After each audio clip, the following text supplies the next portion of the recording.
All right, a super quick historical disclaimer right at the top of this explainer. The history you're about to hear contains events so utterly ridiculous, so deeply absurd, and so thoroughly chaotic that they are going to sound completely made up. But I assure you, every single thing we're about to cover is a 100% verified historical fact. Welcome to our journey into history's most bizarre truths. I'm your host, and I absolutely love breaking down complex, mind-bending historical events so we can understand just how wonderfully weird our past really is. Let's just cut right through the myths, skip the dry textbook summaries, and get straight to the fascinating facts. So what do emus, melted chocolate, and the world's shortest war actually have in common? The common denominator here is that history rarely goes according to our carefully laid, highly intelligent human plans. Often, the most defining moments in our shared past are the direct result of complete accidents, animal interference, or just spectacularly bad luck. Today, we're going to decode the absolute absurdity of human history.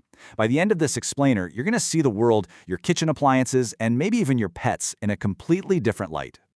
Let's dive right into Section 1, Animals Rewriting History. You know, we humans love to think we're the undisputed main characters on this planet, but the historical record tells a very different story. Sometimes, the animal kingdom steps in and hilariously ruins our grand designs. Picture this. It's 1932, and Western Australian farmers are facing an agricultural apocalypse. They are literally begging their government for help against massive, crop-destroying flocks of native emus. So what does the government do?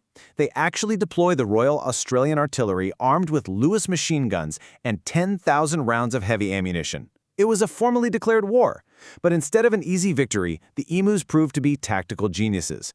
These massive birds, scattered into small units, completely outmaneuvered the soldiers and sprinted at speeds of over 30 miles per hour, making them nearly impossible targets.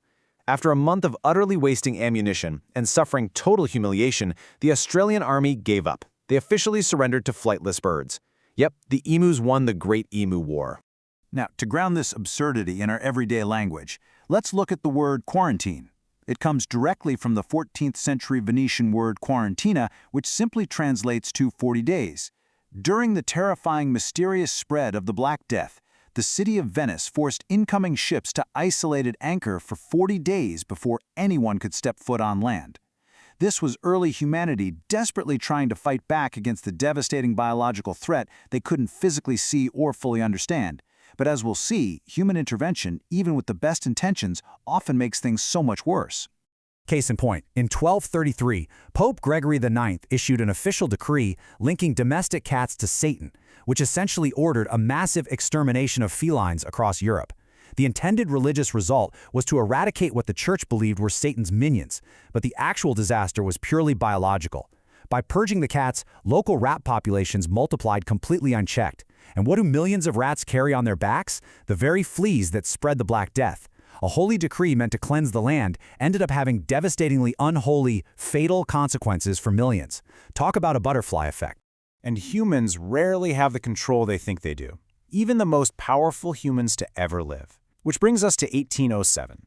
Napoleon Bonaparte, the great military genius and conqueror of Europe, planned a grand celebratory rabbit hunt with his generals. His staff acquired thousands of bunnies and released them into a field, but instead of fleeing in terror from the hunters, the rabbits turned and charged.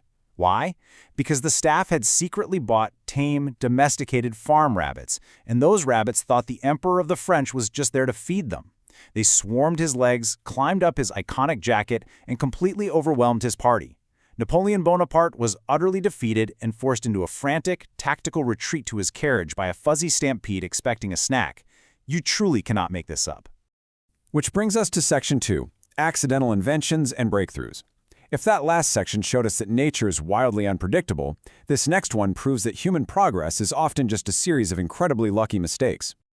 I want you to imagine serious 1945 military technology, specifically Percy Spencer's high-powered magnetron and radar experiments, colliding with a gooey, melted chocolate bar. Spencer was an engineer fiddling with an active radar set when he suddenly realized the peanut cluster candy bar in his pocket had melted into absolute mush. Instead of panicking about the radiation, he got curious. He placed some popcorn kernels near the magnetron, and they popped. He placed a raw egg near it, and it exploded right in his colleague's face. Through those messy, accidental experiments, high-powered microwaves birthed the modern microwave oven. Imagine accidentally inventing one of the most vital kitchen appliances in human history simply because your mid-shift snack melted in your pocket. And speaking of food, the modern canned food industry exists solely because of grand military conquest. Back in 1795, Napoleon, yes, the very same man who fled from the rabbits, realized his massive armies were traveling too far and spoiling their rations. He offered a massive cash prize of 12,000 francs for a better way to preserve food on the march. A French confectioner and chef named Nicolas Appert answered the call. He figured out that by placing food inside thick glass jars, sealing them shut with wax and wire, and boiling them for hours, the food wouldn't spoil. So those humble canned beans sitting in your pantry right now exist today entirely because an 18th century emperor needed to fuel his insatiable hunger for conquest. Now, we hold modern medicine in incredibly high regard today, and for good reason. Antibiotics, vaccines, and modern pharmacy save millions of lives.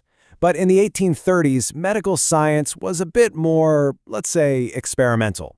A physician named Dr. John Cook Bennett confidently declared that tomatoes could cure severe ailments like diarrhea, jaundice, and indigestion. He took tomato ketchup, concentrated it, and sold it as medicine. He literally prescribed, and pharmacies actively sold ketchup pills. It was entirely based on brilliant marketing rather than actual science, but the general public completely ate it up. It puts our staggering medical progress over the last 2 centuries into a pretty amusing perspective, doesn't it? In 1947, Grace Hopper's team of brilliant engineers working on Harvard's massive Mark II computer logged a beautifully literal entry: first actual case of bug being found. They'd been trying to fix a persistent malfunction in the room-sized machine. When they opened up the hardware, what did they actually find? A literal physical moth trapped and fried in an electromechanical relay. They carefully removed the dead insect and taped it directly into their official logbook. While the word bug had been used loosely in engineering for decades before this specific incident is the legendary moment a computer bug was an actual physical bug.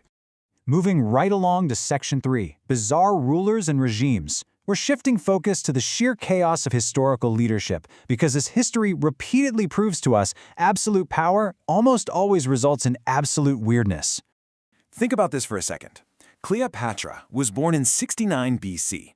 By the time she actually took the throne of Egypt, the Great Pyramid of Giza was already over 2,000 years old. Let that staggering timeline sink in. That means Cleopatra, the legendary pharaoh of Egypt, lived closer in time to the Apollo 11 moon landing in 1969 than she did to the construction of her own civilization's most famous monuments.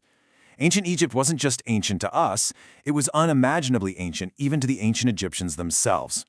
Now I want you to imagine dodging exploding seashells painted in bright, attractive colors, or unzipping a scuba diving suit secretly laced with a lethal tuberculosis fungus, or being casually offered a highly toxic, poisoned cigar. 634. That is the exact number of assassination attempts that Cuban intelligence claims former leader Fidel Castro survived over his lifetime, largely orchestrated by the CIA. 634 separate plots involving poisoned pills, mafia hitmen, and even contaminated milkshakes. And literally none of them succeeded. Castro once famously joked that if surviving assassination attempts were an official Olympic sport, he would easily win the gold medal. When it comes to survival and wild excess, absolute monarchs pampered their pets to an absolutely insane degree. Roman Emperor Caligula gave his favorite horse Incitatus a stable made entirely of marble, an ivory manger, a jeweled collar, and 18 human servants. He fed the horse oats mixed with real gold flakes and even threatened to make the animal an official Roman political consul.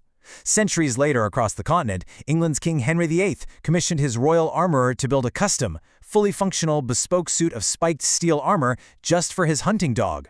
When you possess unlimited, unquestioned power, it turns out your beloved pets live substantially better than most of your human subjects. Next up, Section 4, the craziest conflicts.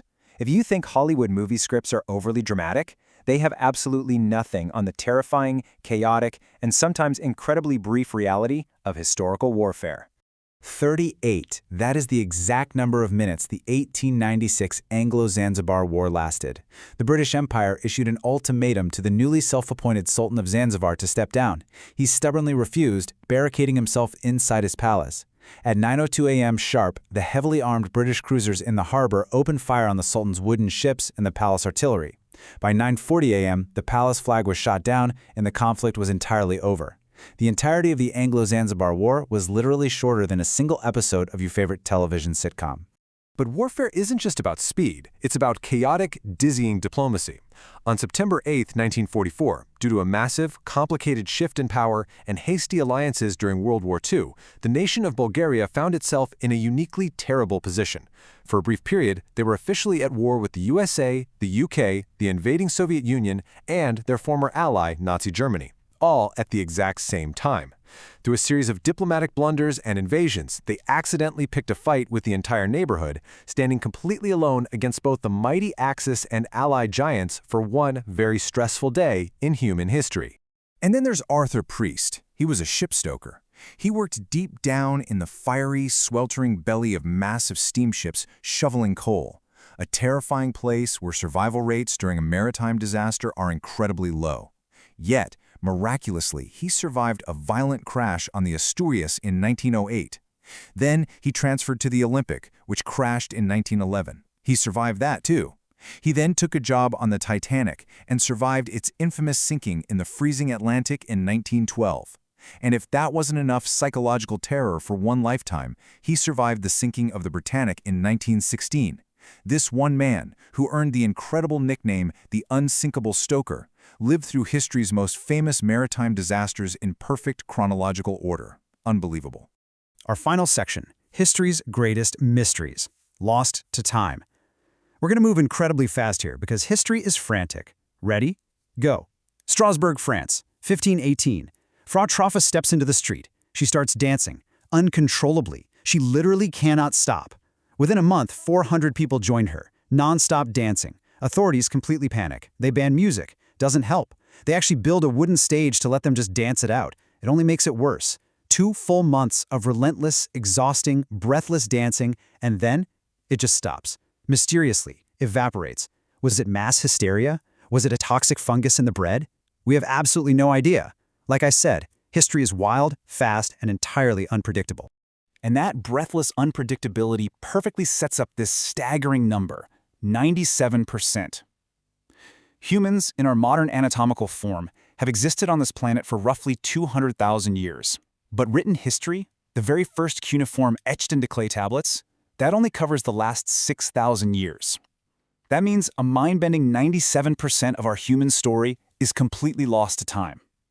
We have cave art, ancient campfires, and scattered bone artifacts, but the vast, overwhelming majority of human existence, of our triumphs, tragedies, and daily lives, is totally missing from the historical record.